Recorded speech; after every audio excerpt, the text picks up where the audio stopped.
मध्ये नसून जिथे जिथे भारतीय जनता पक्षाचं राज्य आहे त्या प्रत्येक राज्यामध्ये असे चंपतराय आहेत. काल तुम्ही एक भाकीत केलं होतं की आता एकनाथ शिंदे पुन्हा मुख्यमंत्री होणार नाही. तुमचा विषय काय? गोवंश बद्दल देखील तुम्ही विषय मांडलात आणि जे ऑडिट झालेले त्याच्यामध्ये 100 कोटींचं अनुदान लागल्याचं राजस्थानमध्ये गोशालांना अनुदान मिळतं, गोशालांना, आणि साधारण 100 गोशाला या बोगस आहेत. मेलेल्या गायींवर सुद्धा अनुदान घेतलं आहे भारतीय जनता पक्षाच्या लोकांनी. मृत गायींवरती अनुदान घेतलं. हे कुठे चाललं आहे तर भारतीय जनता पक्षाचं राज्य असलेल्या राजस्थानमध्ये गोशाला, जिथे तुम्ही एके बाजूला तुम्ही गोवंश हत्याबंदीचे कायदे आणता, त्याच्यासाठी तुम्ही झुंडबळी घेता, लिंचिंग करता, आणि तुम्ही मृत गायींच्या टाळूवरचं लोणी खाता, मृत गोमातेच्या टाळूवरचं लोणी खाता. 100 कोटीच्या वर मृत गायींवरती घेतलेलं अनुदान हा गंभीर विषय आहे. काय करतायत नरेंद्र मोदी, हिंदुत्ववादी किंवा सरसंघचालक मोहनराव भागवतजी, दत्ता होसबोलेजी, हां काय करतायत? काय हिंदुत्वाच्या नावानं जी लूट चालू आहे गोशाला, आणि या सगळ्या गोशालांची नावं जी आहेत ही श्रीराम आणि श्रीकृष्णाच्या नावाने आहेत. ठाकूरजी गोशाला, श्रीराम गोशाला, श्रीकृष्ण गोशाला, यादी आहे माझ्याकडे. आज मी लिहिलं आहे त्याच्यावर सामनामध्ये. कुठल्या प्रकारचं हिंदुत्वाचं मॉडेल आणि कोणत्या प्रकारचं हिंदू राष्ट्र तुम्ही या देशामध्ये राबवू इच्छिता, हे तुमचं हिंदू राष्ट्र. राम मंदिर लुटायचं, गोशाला लुटायच्या, कुंभमेळ्यात लूट करायची, या सगळ्या हिंदू संस्कार, संस्कृती आणि धर्माच्या नावावर लूट करणं ही तुमच्या हिंदू राष्ट्राची झलक आहे. हे हिंदू राष्ट्र आम्हाला नको आहे असं. सर, आपण म्हणताय की हिंदू राष्ट्र, पण मुंबईमध्ये मराठीच्या मुद्द्यावर लोक आक्रमक होत असतात. पण काल अंधेरीला आरपीएफला मराठीत बोला असं सांगितल्यामुळे त्या प्रयासाला मुंबईकराला, मराठी माणसाला 2 तास आरपीएफच्या पोलिसांनी बसून ठेवलं. मराठीविषयी सुद्धा अशा पद्धतीने गळचेपी केली जाते का मुंबईत? नक्कीच. देवेंद्र फडणवीस या महाराष्ट्राचे मुख्यमंत्री आहेत आणि ते वारंवार बोलत असतात. जरी ते अधूनमधून हिंदीत भाषण विधानसभेत करत असले तरी महाराष्ट्रात फक्त मराठीचीच सक्ती ही त्यांची विधान अलीकडच्या काळामध्ये त्यांनी जोरात केलेली आहे. मग महाराष्ट्रात मराठीची सक्ती असेल तर मुंबई जी महाराष्ट्राची राजधानी आहे तिथे मराठीत बोला असं सांगणाऱ्या मराठी माणसाला त्रास का होतो आहे याचं उत्तर या राज्याच्या मुख्यमंत्र्यांनी दिलं पाहिजे. त्यांच्यामध्ये जर मराठी आत्मा आणि मराठी स्वाभिमान जिवंत असेल तर. काल तुम्ही एक भाकीत केलं होतं की एकनाथ शिंदे आता पुन्हा मुख्यमंत्री होणार नाहीत, पण एकनाथ शिंदेमुळेच भाजप पुन्हा सत्तेत आली होती. भाजपने परोपकारी भावना ठेवली पाहिजे. देशात देवेंद्र फडणवीस आणि राज्यात एकनाथ शिंदे असं बच्चू कडू म्हणतात. मला माहीत नाही कोण काय म्हणते ते, पण मी जे काल म्हणालो त्या मताशी मी ठाम आहे. एकनाथ शिंदे पुन्हा या राज्याचे मुख्यमंत्री होणार नाही. शिवसेना फोडण्यासाठी त्यांचा वापर केला. हिंदू हृदय सम्राट शिवसेना प्रमुख बाळासाहेब ठाकरे यांची मराठी स्वाभिमानी हिंदुत्ववादी शिवसेना फोडण्यासाठी त्यांचा वापर केला आणि त्यांना फोडून त्यांना त्याची बक्षीस म्हणून त्यांना मुख्यमंत्री केलं. एवढंच. त्यांचा तसं काम, आता त्यांचा कार्यभाग संपलेला आहे. त्यांनी त्यांचा अहवाल सादर केलेला आहे कार्याचा.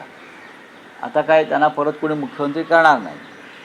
केंद्रामध्ये जर बदल झाले, मी असं केंद्रात जर बदल झाले आणि नरेंद्र मोदीजींना असं वाटलं की देवेंद्र फडणवीस हे केंद्रामध्ये एखाद्या प्रमुख खात्याचं नेतृत्व करण्यासाठी योग्य आहेत, 100% ते योग्य आहेत, केंद्रीय स्तरावरच योग्य आहेत ते. महाराष्ट्र त्यांच्या हातात आता राहिलेला नाही आहे. महाराष्ट्रात गुंडांचं राज्य सुरू झालेलं आहे.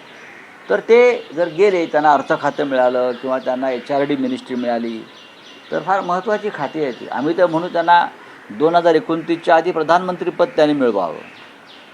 तर मग महाराष्ट्रामध्ये भारतीय जनता पक्षाचाच मुख्यमंत्री, ते बाहेरचे मुख्यमंत्री कशा करता करतील? भाजपची परंपरा नाही. एकदा केलं पक्ष फोडण्यासाठी ना, की परत बाहेरचा जर एकनाथ शिंदे हे त्यांचा गट घेऊन विलीन झाले आणि त्यांनी सांगितलं मी भाजपाईच आहे ओरिजिनल, तुम्ही नंतर आलात, या भाजपची स्थापनाच मी केली. असं जसे ते म्हणतात शिवसेनेची स्थापना मी केली, मी शिवसेनेचा संस्थापक असं ते आता म्हणतात ना, तसं ते भाजपात गेले आणि त्यांनी सांगितलं देवेंद्र फडणवीस माझे कार्यकर्ते होते, बावनकुळे माझे कार्यकर्ते होते, नरेंद्र मोदी माझे कार्यकर्ते होते, अमित शहा कलका बच्चा आहे, त्यांना काय असं जर ते त्यांनी जर काय भूमिका मांडली की मी भाजपचा जन्मदाता आहे, तर त्यांना कदाचित भाजपमधून मुख्यमंत्री मिळू शकेल. पण आत्ता बाहेर राहून त्यांना काही मिळणार नाही. भारतीय जनता पक्षामध्ये मूळ भाजपचे असलेले असे अनेक लोक आहेत, त्यांचा विचार होईल. काल मी चंद्रशेखर बावनकुळेजी यांचा उल्लेख केला, तर ते अधिक सक्षम नेतृत्व करू शकतात असं मला कायम वाटतं. पुन्हा भाजपच्या लोकांना जे गेलेले आहेत त्यांना परत आणण्याचा प्रयत्न सुरू होता, कारण खडसे स्वतः बोलतात की मला अमित शहानी फोन करून मला बोलवलेलं होतं आणि मला माहीत नाही बघा, हा त्यांचा काय व्यक्तिगत अंतर्गत विषय असतो, त्याच्यावरती आम्ही का बोलावं. नरेंद्र मोदींच्या पुरस्कारासंदर्भात बोलला, राज्यात अनेक प्रश्न असताना ते सध्या परदेश वारी करतायत, निकृष्ट दर्जाचे पुरस्कार सध्या मिळतात का? बघा, तुम्ही जर ईदी अमीनचा फोटो पाहिला असेल, ईदी अमीनच्या आणि हिटलरच्या युनिफॉर्मवर सगळ्यात जास्त मेडल्स होते. पहा तुम्ही त्यांचे बघा तुम्ही, ईदी अमीनचा कोणताही फोटो काढा, हिटलरचा फोटो काढा, सद्दामचा फोटो काढा, तुम्ही कोणत्याही हुकुमशहाचा फोटो काढला तर त्याच्या युनिफॉर्मवर असे नुसते मेडल लटकत असतात. तुम्ही पाकिस्तानच्या जनरल मुनीरच्या कपड्यावरती बघा, किती युद्ध कधी करतात, मेडल कधी मिळतात, कसले मेडल, कसले पुरस्कार. देशात काय चाललं आहे, सोनम वांगचूक गेल्या 14 दिवसापासून उपोषणाला बसलेले आहेत. सोनम वांगचूक हा हिमालयाचा सुपुत्र 14 दिवसापासून नीट परीक्षेच्या घोटाळ्याविरुद्ध धर्मेंद्र प्रधानच्या राजीनाम्यासाठी उपोषणाला बसलेला आहे. पद्मश्री, आंतरराष्ट्रीय कीर्तीचे पर्यावरण तज्ज्ञ, आणि सरकार त्यांची साधी दखल घेत नाही, मेडल कसले फिरवत आहे. 14 दिवस झाले, अण्णा हजारे 11 दिवस उपोषणाला बसले होते. काँग्रेस पक्षानं धावाधाव करून त्यांचं उपोषण सोडलं. अनेक शिष्टमंडळं गेली, अनेक केंद्रीय मंत्री गेले, पण सोनम वांगचूकला जंतर मंतरला मरू देण्यासाठी सरकार प्रयत्न करत आहे. सरकार लक्ष देत नाही. इतकं निर्घृण आणि निर्दय सरकार जगाच्या इतिहासात झालं नसेल. बघा, हा त्यांचा एक विषय वेगळा आहे, मला वाटतं त्याच्यावर त्यांनीच बोलायला पाहिजे, ज्या विषयाविषयी माझ्याकडे माहिती नाही. हा काय राजकीय विषय नाही आहे, हा त्यांचा एक कौटुंबिक विषय नाही. बनवू द्या, विरोधक कोणत्या विषयाला राजकीय वळण देऊ शकतात, पण मला वाटतं स्वतः विनायक राऊत या विषयावरती बोलण्यासाठी समर्थ आहे.